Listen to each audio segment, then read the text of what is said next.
Kuelekea Mzizima Dabi katika mwezi wa 4 tarehe 5 hapo, hatimaye klabu ya Azam FC imetangaza kutumia uwanja wake wa Azam Complex Chamazi kwenye huo mchezo dhidi ya Simba Sport Club katika ligi kuu ya NBC Premier League. Tunakwenda kuangazia klabu ya Azam FC wameona nini mara baada ya mechi yao ya mwisho dhidi ya Young Africans kuipiga katika uwanja wa Benjamin Mkapa, lakini klabu ya Simba wameamua kuchagua uwanja wao wa nyumbani, uwanja wao mama, uwanja ambao wao wenyewe ndio wamiliki halali wa uwanja huo. Tukumbuke kwamba Azam FC ni moja kati ya timu ambayo ina kumbukumbu nzuri ya kumfunga Simba kunako msimu huu mara 2 mfululizo. Kwanza walianza katika mashindano ya ligi kuu ya NBC Premier League, Azam ikimfunga Simba goli 2-0, lakini pia katika mchezo wa nusu finali Kombe la Mapinduzi mwaka huu 2026 huko visiwani Zanzibar, Azam FC alimfunga Simba goli 1-0. Unakwenda kuwa ni mchezo ambao Simba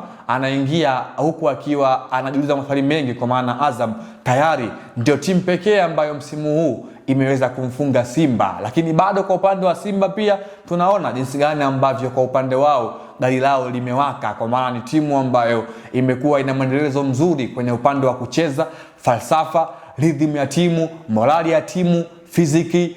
Timu imekuwa na muunganiko kwenye kila eneo. Kwa hiyo ni mchezo ambao tunakwenda kushuhudia moja kati ya mechi kubwa na nzuri katika ardhi ya Tanzania. Lakini kikubwa tu kwa Azam, ikiwa chini ya mwalimu Florent Ibenge, kama nilivyokuambia mtazamaji, msimu huu tayari ameshamfunga Simba mara 2 katika mashindano mawili tofauti. Hivyo basi Simba anakwenda kukutana na Azam FC huku akiwa hana hiyo kumbukumbu. Na mara ya mwisho wanakutana hizi timu, nakumbuka vyema kwamba mwalimu Steve Becker ndiye alikuwa kocha mkuu wa Simba, kwa maana wakati Simba inafungwa na Azam goli 1-0, kocha mkuu wa Azam alikuwa ni Florent Ibenge, lakini kocha wa Simba alikuwa ni Steve Becker. Kwa hiyo ni mchezo ambao unaweza kwenda kuwa wa visasi kwa timu zote mbili, lakini kitu ambacho kinaongeza kufanya mchezo huu uweze kuwa mgumu lakini pia uwe na ladha ya kipekee ni kwa jinsi ambavyo msimamo unasomeka, kwa maana Azam FC ikiwa ipo nafasi ya 3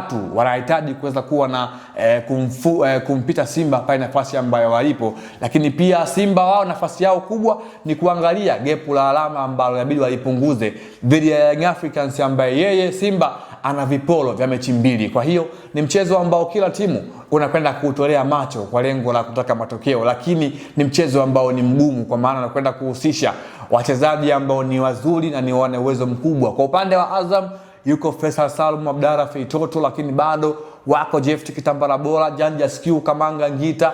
Lakini pia kwa upande wa Simba wapo masupasta wengi ambao wamekuwa na kiwango bora, akiwemo Anset Aura, Libase Gwe, Selemani Mwalimu, lakini bila kumsahau mtu kama vile Rushan Derak ambaye huyu ni mlinzi ambaye ameendelea kuonesha ubora wake ule ambao yuko nayo na kipaji ambacho Mwenyezi Mungu alimbariki. Sasa kuelekea mchezo huu bwana, kama nilivyokuambia, Azam FC kupitia afisa habari wake Zaka Zakazi amezungumza kwamba mchezo huo rasmi utapigwa katika uwanja wa Azam Complex Chamazi. Hivyo basi wana Simba mjiandae kwenda machinjio ya Azam FC. Je, tuambie shabiki wa Simba, mechi hii unachukulia kwa aina gani? Kwa maana kama rekodi, Azam FC msimu huu amekuwa na rekodi bora mbele ya Simba Sport Club. Hadi wakati mwingine, hii ni Anuari TV.